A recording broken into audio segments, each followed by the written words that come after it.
Hello, this is Ray Main here again with today's Bible reading. Today we're going to be reading in the book of Job in chapter 2. Let's begin. Again, there was a day when the sons of God came to present themselves before the Lord, and Satan came also among them to present himself before the Lord. And the Lord said unto Satan, From whence comest thou? And Satan answered the Lord and said, From going to and fro on the earth, and from walking up and down in it.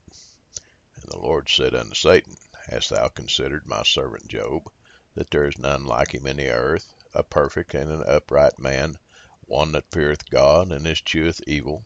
And still he holdeth fast his integrity, although thou movest me against him, to destroy him without cause. And Satan answered the Lord and said, Skin for skin, yea, all that a man hath will he give for his life. Put forth thine hand now, and touch his bone and his flesh, and he will curse thee to thy face. And the Lord said unto Satan, Behold, he is in thine hand, but save his life. So went Satan forth from the presence of the Lord, and smote Job with sore boils from the sole of his foot unto his crown. And he took him a potsherd to scrape himself withal, and he sat among the ashes. Then said his wife unto him, Dost thou still retain thy integrity? Curse God and die. But he said unto her, Thou speakest as one of the foolish women speaketh. What? Shall we receive good at the hand of God, and shall we not receive evil? In all this did not Job sin with his lips. Now when Job's 3 friends heard of all this evil that was come upon him, they came every one from his own place, Eliphaz the Temanite, Bildad the Shuhite, Zophar the Naamathite, for they had made an appointment together to come to mourn with him, and to comfort him. And when they lifted up their eyes afar off, and knew him not, they lifted up their voice, and wept, and they rent every one his mantle, and sprinkled dust upon their heads toward heaven. So they sat down with him upon the ground 7 days and 7 nights, and none spake a word unto him, for they saw that his grief was very great. Well, that's the reading for today. We see Satan is really tempting Job. He has destroyed all of his oxen, his sheep, his cattle, his camels. He's destroyed his children. He just and then all of a sudden, as if that's not enough. Then his wife says, Why don't you, she's bitter. Why don't you just curse God and die? God's turned Satan loose on him. Just to see, what Job would do. And here again in this chapter, I want to point this out. I've never considered this before until we read the first chapter yesterday.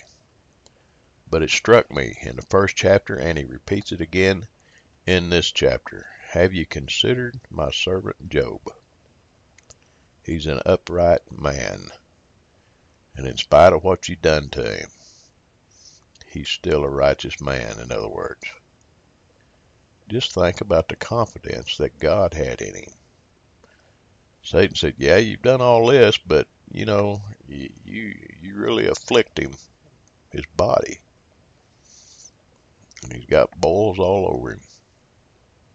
Any of you haven't ever had a boil, that is not a pleasant thing. It is very, very painful.